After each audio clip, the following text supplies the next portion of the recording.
கொடைக்கானலில் நிலப்பிளவு ஏற்பட்ட இடத்தில் புவியியல் வனத்துறையினர் நேரில் சென்று ஆய்வு மேற்கொண்டனர்.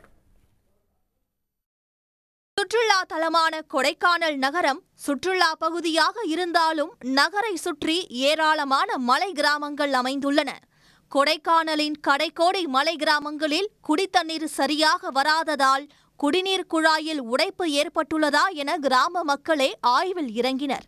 அப்போது கூனிப்பட்டி என்ற பகுதியில் நிலத்தில் வெடிப்பு ஏற்பட்டிருப்பதைக் கண்டு கிராம மக்கள் அச்சமடைந்தனர். இது தொடர்பாக சன் நியூஸில் செய்தி வெளியான நிலையில் வருவாய்த்துறை அதிகாரிகள் நேற்று ஆய்வு செய்தனர். வருவாய், வனம், புவியியல் துறையினர் மற்றும் பழனி சட்டமன்ற உறுப்பினர் IP செந்தில்குமார், நாடாளுமன்ற உறுப்பினர் சச்சிதானந்தம் ஆகியோரும் நிலத்தில் வெடிப்பு ஏற்பட்ட இடத்தை நேரில் பார்வையிட்டனர். முதல் கட்ட ஆய்வில் 80 மீட்டர் நிலத்திற்கும் 5 மீட்டர் ஆழத்திற்கும் இந்த நிலப்பிளவு ஏற்பட்டிருப்பது தெரியவந்துள்ளது. நிலப்பிளவு ஏற்பட்ட இடத்தில் 50க்கும் மேற்பட்ட வானுயர மரங்களும் வேரோடு சாய்ந்திருப்பது அதிகாரிகளை அதிர்ச்சியடைய செய்தது.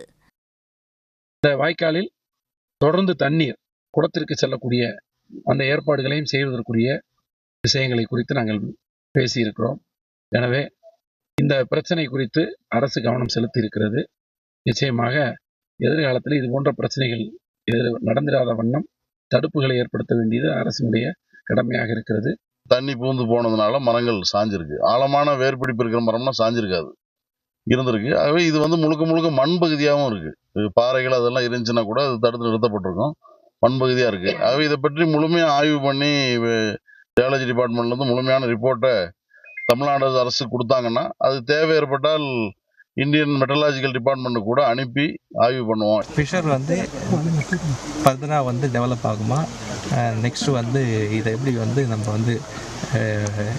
என்ன ஆல்டர்னேட் வழி இது அதாவது இந்த வாட்டர் ஃப்ளோவால் வருதான்றது நம்ம செக் பண்ணுறதுக்காக இன்னும் ஃபர்தராக நம்ம ஸ்டடி பண்ணுறோம். பண்ணிவிட்டு டிஸ்ட்ரிக்ட் அட்மினிஸ்ட்ரேஷனுக்கு நாங்கள் ரிப்போர்ட் கொடுப்போம்.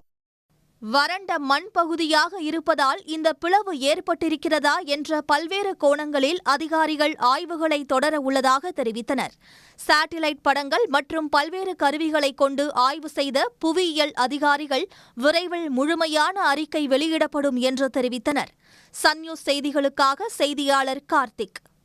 உடனுக்குடன் செய்திகளை தெரிந்து கொள்ள சன் நியூஸ் பெல் ஐகானை கிளிக் பண்ணுங்க.